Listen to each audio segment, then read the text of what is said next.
Yeah. I'll react if I had to. Put some things in the past too, and don't let them distract you, but react if you have to. Yeah. I'll react if I had to. Put some things in the past too, and don't let them distract you, but react if you have to. Yeah. React if you have to. Yeah.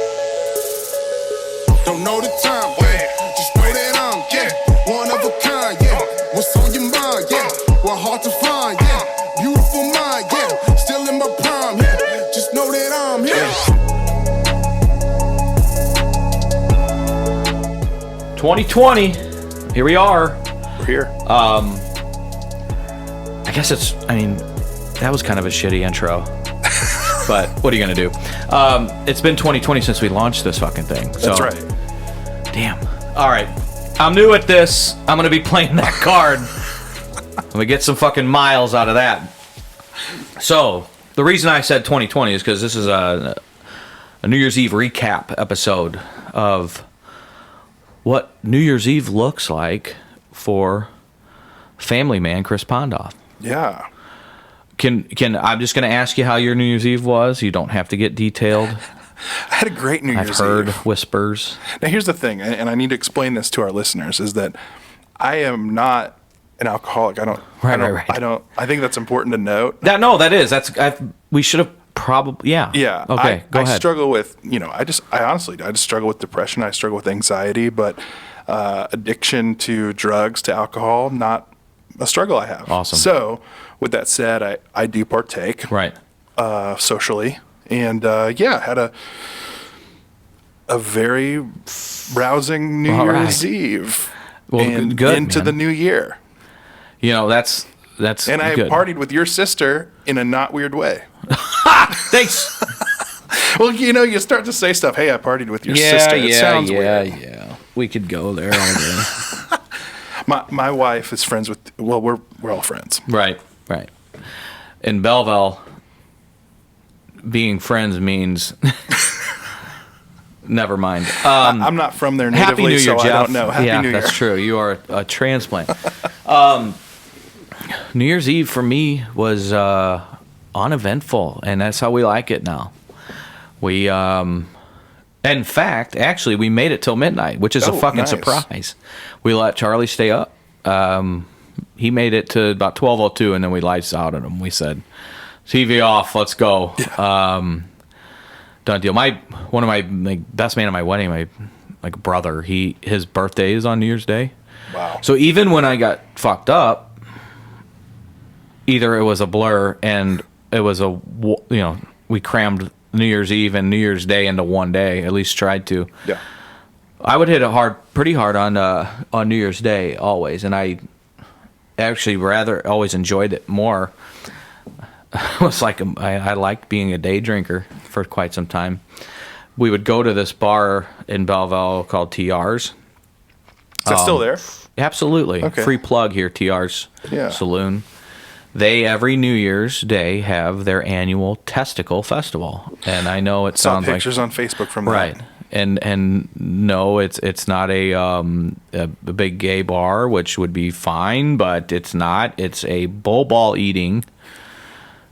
Well, it's free. They have free bull balls, Rocky Mountain oysters, fried bull nuts. Kind of tastes like chicken. Interesting. Everything tastes like chicken, right? That's what I heard. Yeah. Pig's feet taste like chicken. No, I love pig snoots. That does not taste like chicken, but they have those too. But yeah, they have this like bull walking around dressed up with like big silver nuts hanging out between his legs. It's pretty funny. So we'd do that. Then we'd go to the tavern I grew up at, Fridays in Belleville. Another cheap plug. Free pizzas for us for mentioning your name on the podcast. Thanks. Best Pies in Illinois. And we'd hang out there all day until finally the 2-day consumption knocked us down. Can I say something about Fridays? I've never been there still, but like I've never been to your house. That's right. That was last episode. Oh well, or was it this episode? And anyway. Still haven't been to your house. Hey, I remember one of the first times I think we were friends on Facebook because we knew who each other were, and you got so pissed off because they got a new popcorn machine. Let me tell you, that's fucking real. I can see it in your eyes. Still, I can see you it really in your fucking eyes. got hit a sore spot. Ooh. That old popcorn machine was 40 fucking years old. Oh, it was vintage. Caked on butter and grease and salt and mold and fucking the plague, all that shit that you want in your popcorn. Then they get a fucking new one, all clean and shit. Never tasted the same. Fucking popcorn sucks now. You hear that, Rob? The popcorn sucks. Fucking where was I? You've derailed me. Sorry. You were telling your story. You'd go to Fridays. New Year's, yeah. So that was New Year's Day, and man, I was thinking about it this year. Obviously how times have changed. Lucky to make it to midnight. My mother came over, and we've always grown up in a degenerate fucking gambling family. So we played the card game. I took her money and Ashley's money because they both drank about 2 bottles of wine. So it was like shooting fish in a fucking barrel. Charlie was playing with his shit and watching his shows, and it was a nice New Year's Eve. But boy, did I used to just get crazy on New Year's. And thankfully for Facebook, you can kind of scroll through past New Year's Eves and remember how big of a fucking derelict you once were. And it brought me back to one in particular. It was 2007 going into 2008, I think. I'm pretty sure. And there's a picture. I had to. I think I took it off of Facebook because, and it could be maybe I know it, but not everybody else knows it. I am fucking so coked out of my mind. My fucking jaws are like, If you've done blow, your jaws don't fucking stop moving if you're full in fucking. I'm not talking about the bunny slopes. I'm talking about the black fucking diamonds at Vail, man. Yeah. I'm talking New Year's Eve, sugar bowls, and key bumps and rails, and my fucking chin was moving side to side in this picture. And draped over me is my ex and some of my buddies, and we were having quite an evening. And it's fucking embarrassing now to look at, but it's important because it's just where what we used to do and what we do now. And people out there that are listening that don't have, and even yourself, with like you had mentioned, don't have an addiction. Or can party and have fun and then not look back at it and be like, what the fuck were you doing? Even though you probably can at some instances, but when you were I always thought at the time before my old man died that I was a functional alcoholic. We would still get our shit done, but we could hit it hard, right? And I would drink daily and then ramp it up on like a New Year's Eve night. And as I mentioned, and just get fucking blown out of my mind because, right? And wouldn't care. Like it wasn't about who you were seeing, the company you were with. It was fun to be around friends, obviously, but there was nothing special like about New Year's Eve. Like now since I've been sober, like the last, if we did something for New Year's, like had a dinner or spent the evening with a certain group of people, it was fucking memorable. They were like pretty special people that memories, right? Hey, remember New Year's, 2016, I was over at, Bob and Sue's house, using fake names. And yeah, you remember it and there's pictures and it's normal shit. Well, as a recovering alcoholic, none of the New Year's Eves before I got sober were fucking normal. They were fucking hair on fire, balls to the wall, trying to get as fucked up as you can and get some pussy. It was really what the whole fucking game was, pardon my French. I don't. Is this revealing too much? I don't know. Pretty sure I lost my virginity on New Year's Eve. Well, I don't remember it, but that's I don't know. I've been told. You've been told that. So that's what I mean. In New Year's Eve. That Yeah. was memorable. Yeah, I don't know. At New Year's Eve. Who told you? This New Year's Eve 6th grade was fun. No, I'm kidding. It wasn't that early. Fuck that. I'm not. But I'll tell you, the scary shit is, as kids nowadays, I hear some fucking horror stories, man. Oh yeah. Yeah, I mean, it was. I think I was freshman year in high school when my old man started sneaking fucking boxes of rubbers in my nightstand just to like. That was our birds and the bees talk. Like, okay. Now, fuck, they better start doing that earlier. It sounds like from shit I hear. But anyway, to get off on the gross shit. I scroll back at these New Year's Eves, and man, I mean, they're dangerous too. I mean, people, they hit it that hard. You don't, just the driving. The driving can nab anybody, addict or not. But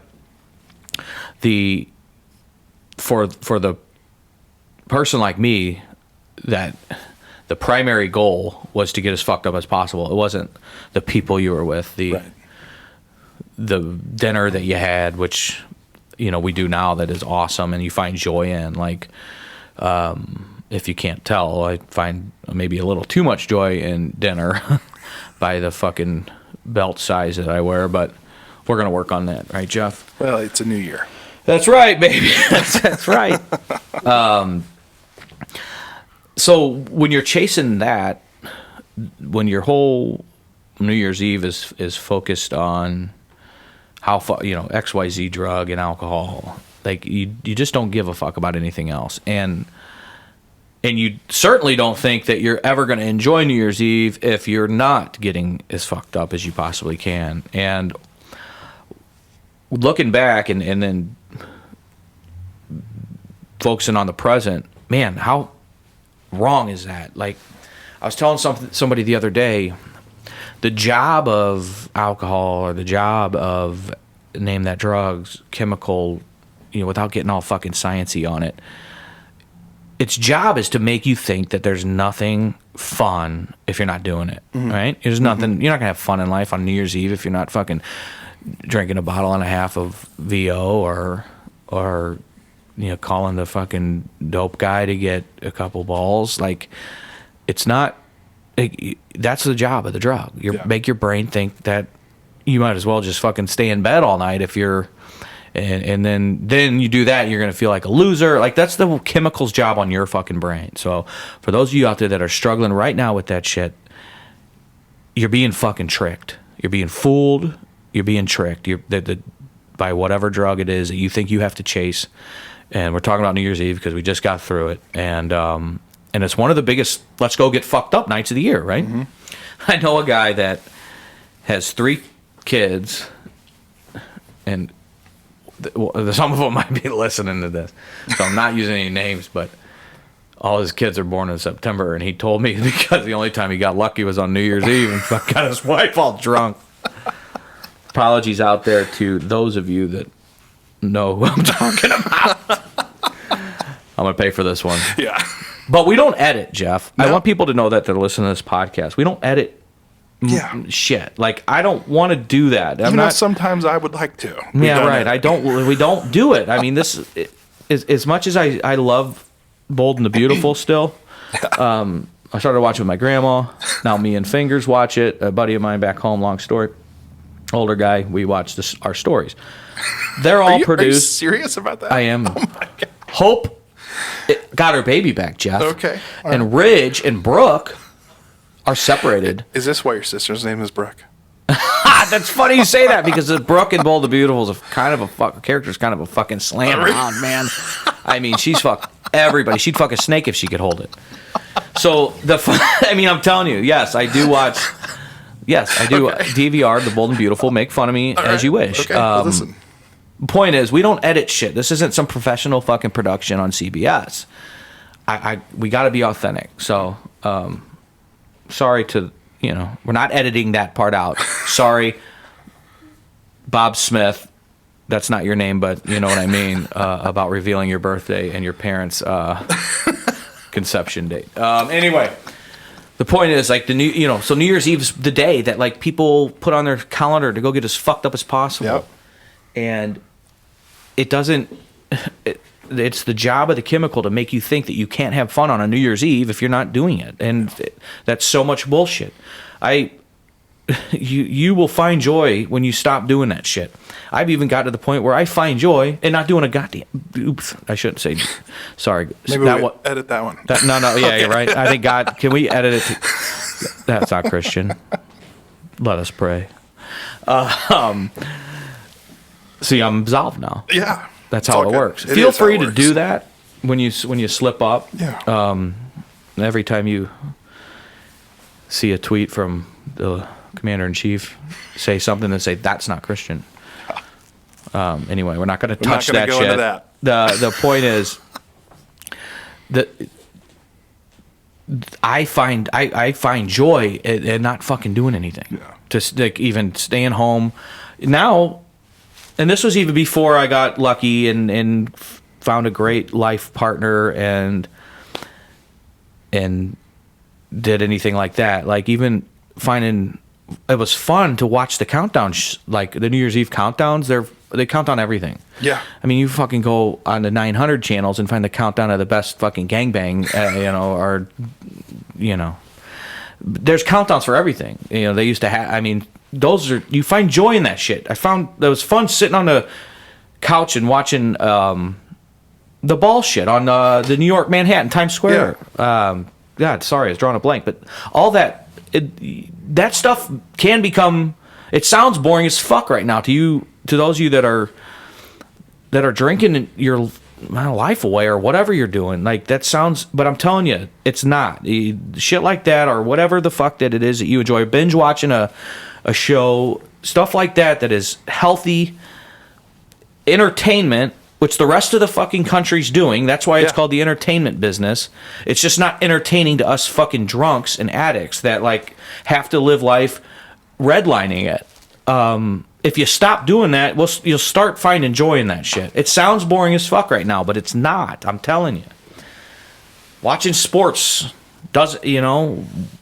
was for me. I talked about it, and when I talked about on how to be a kid again, that's I mean that shit. Ordering fucking 2 large pizzas and fucking eating the shit out of them. Though stuff that you don't do when you're. Well, you would eat 2 pizzas when I was like completely drunk off my ass, right. But it would be to pass out at the end of the night. I mean, and it's not just New Year's Eve, the Super Bowl. Mardi Gras, Cinco de Mayo. Well, Cinco de Mayo is fun to get fucked up on. The tequila. Tequila's a different animal. Yeah. You know what I mean?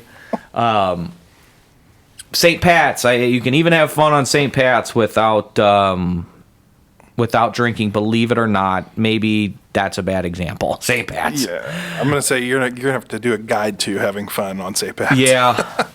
I mean, and for a husky fella like myself, I fucking love Reubens, and so I just eat my weight in corned beef. And usually I don't. I like corned beef all year round, but I eat enough of it on that week of March that I don't have to seek it out until the next year. But there is joy in life without said chemical, and if you think I'm beating a dead horse, it's fucking intentional. That's the whole mission of this podcast, right? Right. If you're on rock bottom and you are approaching a fucking holiday that you think that you can't live if you don't get drunk during it, then you're full of shit.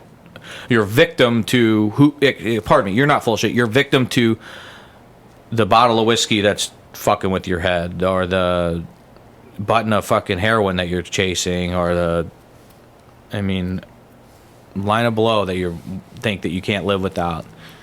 That's its job. That's what chemicals do to your fucking brain, and you can rock and roll without it. I promise. I mean, there's all kinds of people. You're a musician it's funny, the parallel too. Their bodies start giving up on them, so they get sober, but they can still fucking create music and play music, right? I mean, there's so many sober musicians out there now that used to fucking be the rock and roll fucking party animal. I mean, just doing all kinds of shit. So it is it's important to know that and to focus on it. And like I said, we are beating a dead horse, that you can find joy again that isn't surrounded by booze. And one of the biggest, antidotes or like the fucking metaphorical, I don't know if Narcan's the right word, because Narcan literally saving lives from the folks that are ODing from heroin, but what that counteracts, that gives you joy again in a sober world, is fucking service, man. Is serving other people. And it whether it's going to a shelter and helping homeless folks, whether it's going to joining like a literacy project and reading to kids that can't fucking read, that should be able to read by now. All about that. Your wife's in this public school system, something like, right? Yep. I mean, folks, there's fucking kids out there that are so behind in reading, and there's stats and shit out there that on not being able to read leads directly into a life of bad shit. So there's so many opportunities out there that aren't going to come to your door and pull you off your couch or pull you out of your bottle of whiskey or pull the fucking needle out of your vein, that you have to go get. They're out there. They're not even hard to find, but you have to stop doing what the fuck you're doing and find them. And you start giving back that way. You just want to do it more. I mean, and I'm not talking about, there are, I'm sure there are people out there that kind of struggle with that, but I'm fucking half a bag of shit, man. Like, I used to live a fucking wild life, probably, not the best fucking moral life.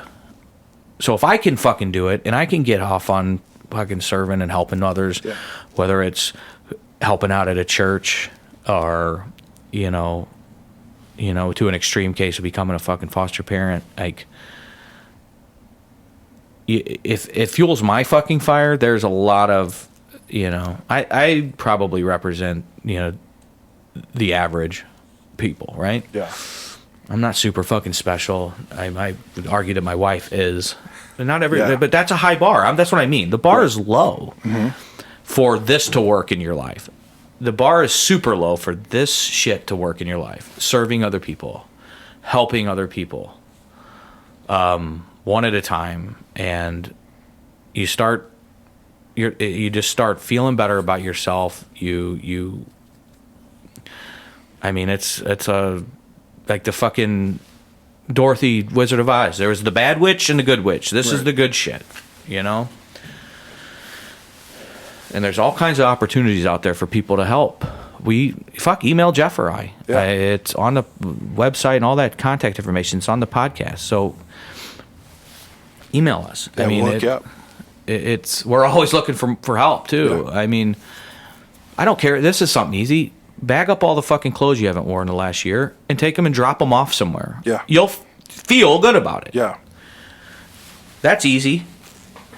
It's, and well, to me, that's been the answer. And it's obviously, I tie it into God shit, but I understand that the organized religion especially is not for everybody, but I will tell you don't have anything to fucking lose. Right. Especially for those of you that are living in a dark fucking world on rock fucking bottom, that don't have anything to, you have nothing to lose by trying this shit. And reach out. I can point you in some directions. If I can, I know people that can. I'm just the loudmouth that likes to bullshit in front of this microphone that I'm getting kind of used to. But the people behind the scenes that are doing the real hard work, that are doing the real rolling up their sleeves and serving others and saving fucking lives, I know a lot of those fucking people, and they're always looking for help and trying to be maybe their voice and their spokesperson, but there's all kinds of shit. And once you start doing it and you get off your fucking couch or off your bar stool, it is funny too. I think about like growing up in an Elks Lodge kind of with my grandparents, like even the clubs like that, which are centered around usually getting fucked up and drinking, they always are trying to do charitable shit. So like it's a normal thing for normal people to feel good about trying to do some charity shit. Yeah. And so this isn't a like a new concept. And it's not fucking rocket science material here. Right. I remember one time I was in high school and senior year I took marketing, DECA they called it, and so I did it so I could go to school from 8:30 to 12:30 every day senior year. I mean, that's a fucking cakewalk schedule. All you had to do was work 15 hours a week, and I already did that at the ice rink. I was driving the Zamboni and all that shit. So we did this, and this class did the annual food drive for marketing and for Thanksgiving. And the teacher, Coach Carr, I don't know if I shouldn't say his. I mean, I think he's passed away. So. God bless him.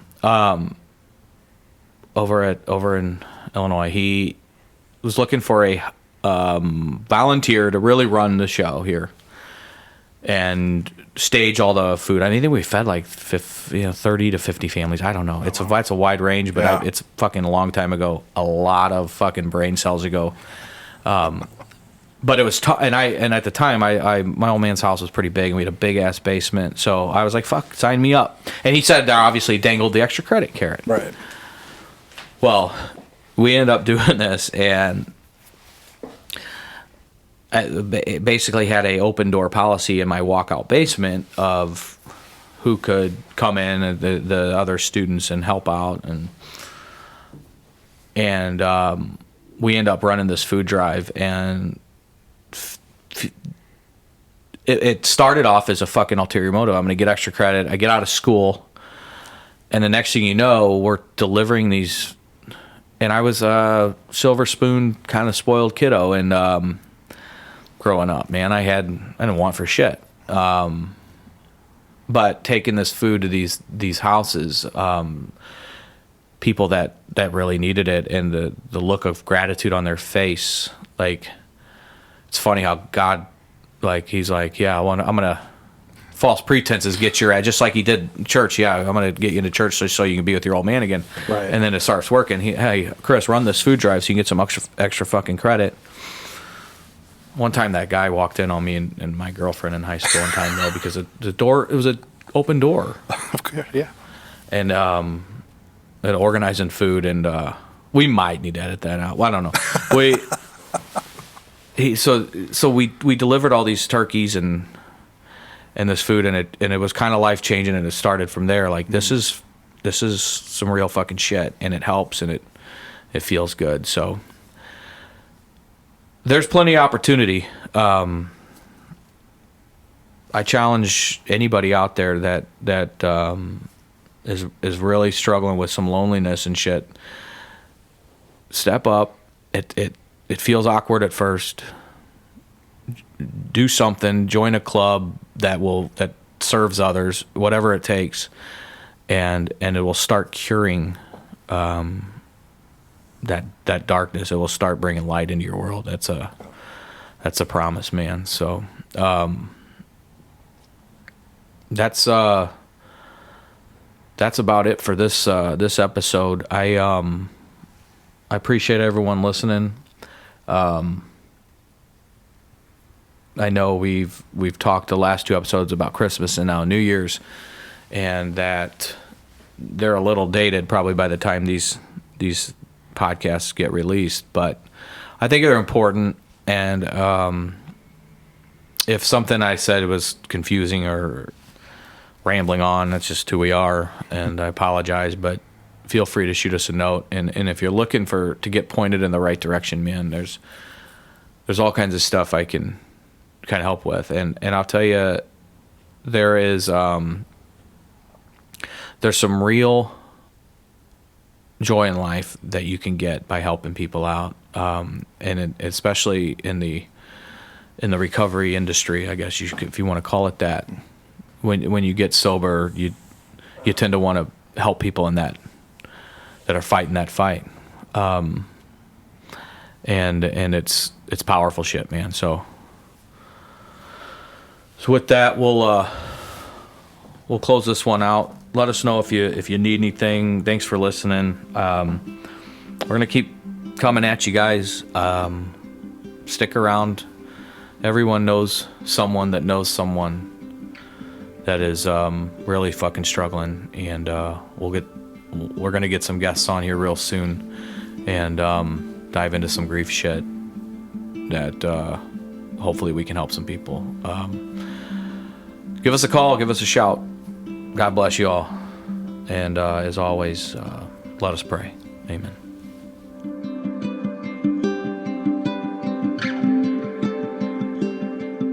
Pondoff's Anonymous is Chris Pondoff and produced by me, Jeff Allen. Our music is Anti-Hero by McCall and Gentle Waters by Wild Wonder. For more information, visit pondoffsanonymous.com. Find us on Facebook and Instagram.